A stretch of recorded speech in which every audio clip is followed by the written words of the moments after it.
Coming, we will stand for the Pledge of Allegiance. Flags in the corner.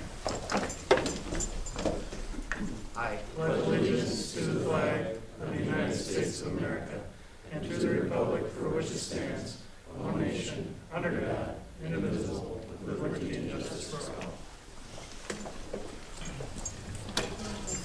Do we have a motion to approve the agenda as presented? So moved. Thanks, Zach. And a second? Second. Thanks, Angie. Any discussion, any changes anybody'd like to see to that agenda? Hearing none, all those in favor of approval of the agenda, say aye. Aye. Opposed, same sign. The motion carries. We are on to communication and discussion items. 3.1, review advisory council recommendations from this morning. And I think we're going to do this a little different. I think Angie's going to take this. All right. Everyone hear me okay? So the advisory council had an opportunity to meet this morning. We had, I think, 3 members who were absent and had a really good phone-in presentation from Amy Karen with Dodge County Public Health. So I'm kind of give you the synopsis of those pieces. Amy Karen's kind of message to us and recommendation, I guess I'll start with, was to stay in the current learning model for all of our students and all of our grades. She indicated a few things that led to that recommendation from her, that really things in the Cass-Manorville area have settled down over the past week. She did talk about the positivity rates and answered some questions from the advisory council regarding that, and the reason that we're looking at the positivity rates is due to the number of tests that are done. And so when the governor put out that BARD testing line that we've seen 1,000 times by now in July, that some of those metrics are not as relevant because the number of tests and because of the number of testing pockets or visits in the area that are being done, where anyone can go get tested without any symptoms or without any cost to them, are making some differences in the number of tests that are done. So she said when you're looking at the number of the positivity rate, then you're looking at positive cases really divided by the number of tests that are given. With that indication, the Department of Health is saying that we really want to stay under the 5% positivity rate, and I think that's been pretty consistent message throughout the state for the period of time. We had some good discussion. The different administration and KMEM had brought forward different discussions, and then also talked a little bit about the SABRS assessment. Came up a few times this morning. The SABRS assessment works with a couple different components. One is the social aspect for students in relation to their peers. The second is academic and ability for them to really participate in class. And then the third is a behavioral aspect and how they're adapting to how students are adapting to stressful changes and anxiety that they might be feeling. So those were all parts of our discussion. Ultimately, that led to an advisory council vote. We had 18 members vote to have no changes in the learning model K through 12. We had 2 members vote to stay K through 4 in person, and then change 5 through 12, or 5 and 6 to hybrid, 7 through 12 would stay in hybrid. So again, 18 to say no changes, 2 to say K4 in person, 5, 12 through hybrid. So a little bit of a synopsis of the advisory council meeting this morning. And I think Ryan Hill is with us tonight to go through some of the numbers that the advisory council saw this morning. I'll turn it over to you for a little bit, Ryan. Yep, so this morning we shared this graph that we're all starting to get a little bit familiar with. This is just your new cases in Dodge County over time. With this graph, you can see we got through that, we had that rough spell, I don't know how many days ago now, back through the 17th to the 25th, kind of went down, and then we had a bad weekend. So that's kind of what this one's showing. Any questions with that?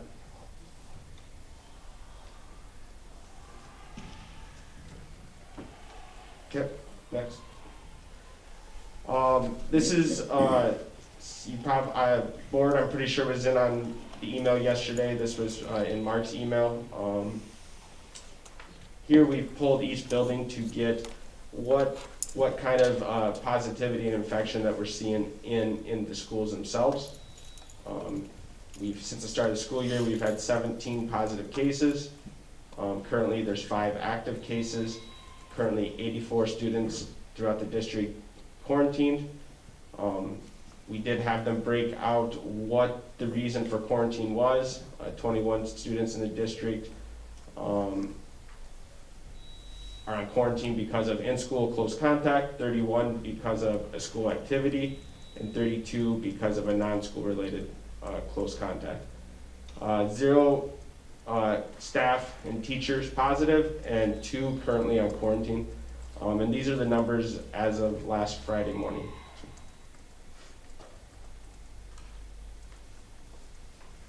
Cool. Any questions?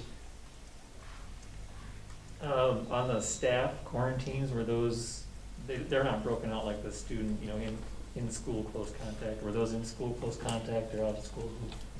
Do you have that data? I don't know. I'm not privy to the actual individual cases. They're summarized already when they get to me, so that'd be a question for.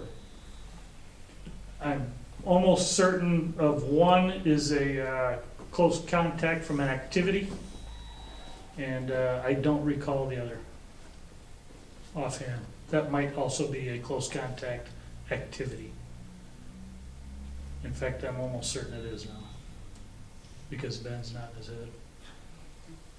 So both are due to a close contact and an activity. Thank you. Any other questions?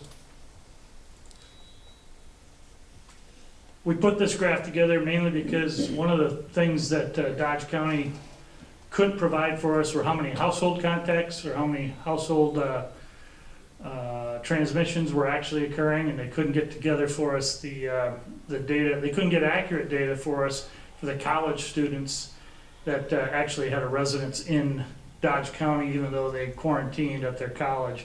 So instead of that, I asked Amy if this was something that we could provide that didn't hurt the HIPAA regulations, and she was in favor of this. So that's why I thought it would be pretty critical to figure out how many kids were actually getting quarantined because something that's happening in school compared to what's happening maybe in some other places. So that's why that data is put in place.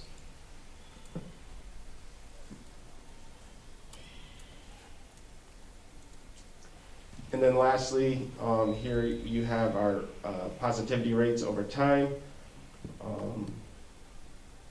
It's not rocket science, it's pretty straightforward. It's number of lab tests, the number of positive cases divided by the number of lab tests to get a positivity percent.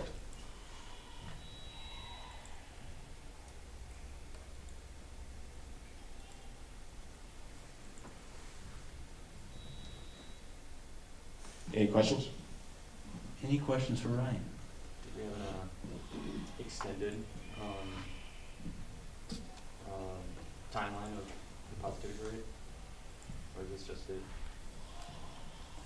Those are coming from 10/8, I believe, is the last time they figured out the positivity rate. So how many different cases? So the next time you'd be able to determine that is on 10/15. So we should have an update for that Okay. on Thursday.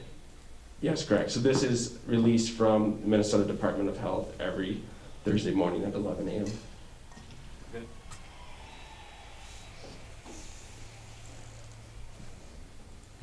And I think, I don't remember which one shared, what was the last time, again, that we had a positive case or a close contact in school? No, was it A week ago today. a week ago, Nick? Okay, so since then. Okay. Any other questions for Mr. Hill?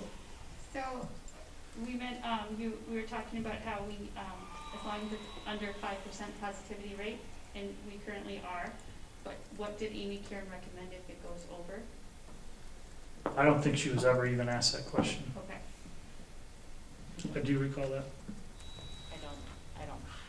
I don't think we talked future, just trying to stay within the current data metrics, but I don't think we talked And is this the main reason why, 'cause, 2 weeks ago, she recommended all hybrid for everybody, but now, due to looking at it this way, she's decided, or the public health is now recommending to stay as we are?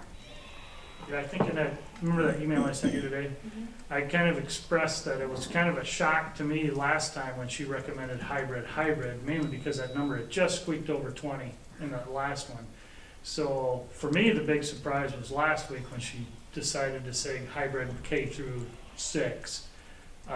Because I thought, we don't know for sure what those future numbers are gonna be, and if we have to transition back and forth, and they would have dropped again, I would have had a hard time believing we would have went back from hybrid back to in-person. So that's why I was a little shocked with her recommendation last week. But I don't know why she went to in-person and hybrid this time. But I think she stated the positivity rate, and she said short week, and she said let's take a look at the data again next week. And that's kind of what she ended the meeting with.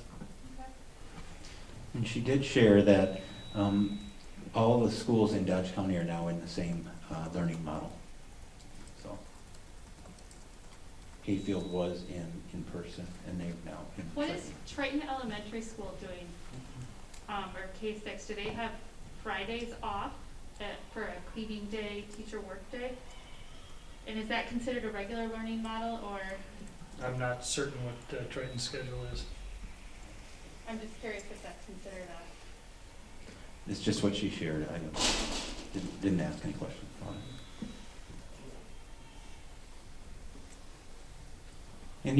Any other questions for Mr. Hill? Okay, any other questions for Superintendent Matuska or the advisory council, board members that are in the advisory council? I just wanted to say thank you to Mr. Hill for putting together the positivity rates. So when we met with Amy Karen 2 weeks ago, her recommendation then was to look at positivity rates, but yet we couldn't access that data at that point. So in a time period of 2 weeks, we've been able to now gather this information. Thanks to you for helping us provide the information we need to make good decisions. I want to also thank everyone for you guys getting together. I know it's been a lot of time, so thank you to everybody for that. I do have a question since the student representatives aren't here today, and I know that they were in on the meeting. What were some of their thoughts or comments of, since they're the ones living it out every day? And then I also would kind of like to know how the hybrid model is going for the teachers, especially in the high school in 7-8, to just, if we're getting the kinks worked out, if we've had internet issues, things such as that. Sure, I can speak to Ellie and Olivia. I took a few notes, if that's okay, and then maybe I'll throw it over to Mr. Larson to talk about 7-8. So Olivia started by talking about her different sizes of her classes. So for example, in band, she said, and I hope that I am gathering these right, so someone fact check me, but that she has about 60 flex students in her band class, and she's taking a number of engineering classes. Those range from 2 to 5 students in person, so those classes for a number of in-person students near her are very low. Ellie talked about her college speech and college writing. Her classes really range from 4 to 5, I think, to 10 to 11 students per person for AP Geography. And the note that I wrote down for Ellie is she's waiting for the call to be able to go back into school full-time in person. Did they speak to how it's going for them being at home those other days? I don't recall them talking about that, more just focusing on what their Yep, in-person experience is. And then, Mr. Johnson. At the 7-8 level, teachers have done a tremendous job transitioning into this new model. It's certainly different from an administrator's perspective when you walk out to lunchroom and only half the kids are there and they're all spread out. But we're now kind of focusing on those students who maybe need to be in school every day and are choosing that just because of maybe an IEP, 504, social emotional needs that are rising. But the 7-8 team has done a tremendous job transitioning. We've had a few technological glitches. But from what I've heard and from just the communications with staff is they're getting into the flow and now they've got an even keel and are working to meet their students' needs.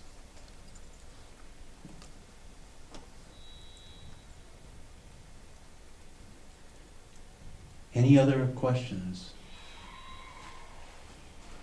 Okay, with that, we'll move on to action items. So we have two action items. 4.1, approve the learning model determination for the elementary grades K6 or K4 beginning on. So we can have a motion for no change for hybrid or flex learning. And I would accept a motion. I move to approve that students in grades K through 6 have no change in their learning model. Thank you, Angie. Do we have a second? Second. Thank you, Mark. Any discussion on that? Hearing none, all those in favor of approving no change for the learning model K through 6, state aye. Aye. Opposed, same sign. Aye. Okay, the motion carries. And we are on to 4.2, determine the learning model for secondary 7 through 12 or 5 through 12. I would entertain a motion for no change for in-person, no change as a hybrid or flex learning. I move for no change hybrid for 7 to 12. Thank you, Zach. And do we have a second? No second. Thank you, Brandon. Any discussion on that? Okay, hearing none, all those in favor of no change for the learning model 7 through 12, state aye. Aye. Opposed, same sign. Motion carries. And with that, thank you everybody for your time. And so this week we have no change in any of the learning models. And we are on to informational meeting, or informational items. Our next regular school board meeting is Monday night, October 19th in the high school forum room. Our next special school board meeting is scheduled for November 9th in the high school community forum room.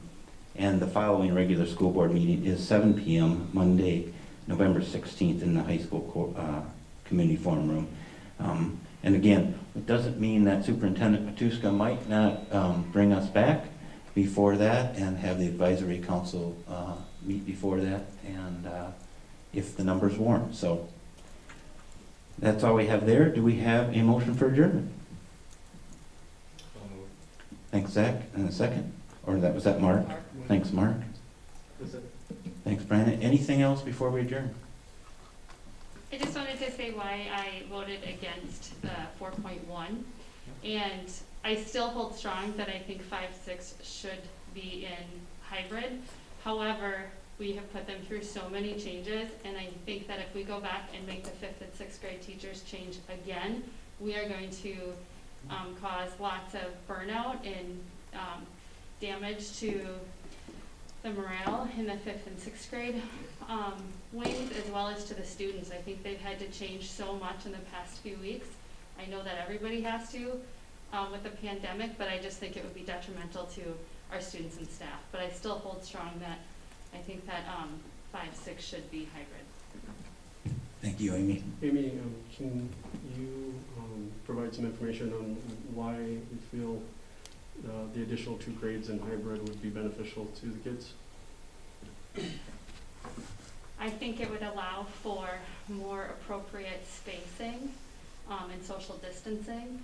I'm not sure our technology has the capacity to handle it, but I just feel that I know we haven't seen any close contacts at the high school, but just with everything that's going on in the community, I just think that it's better to play that safe than sorry, and knowing that those classes typically have the larger numbers, I think that it's best for the social distancing aspect. Okay, anything else before we adjourn? Hearing nothing, all those in favor of adjournment, say aye. Aye. Meeting is adjourned. Thanks for coming, everybody.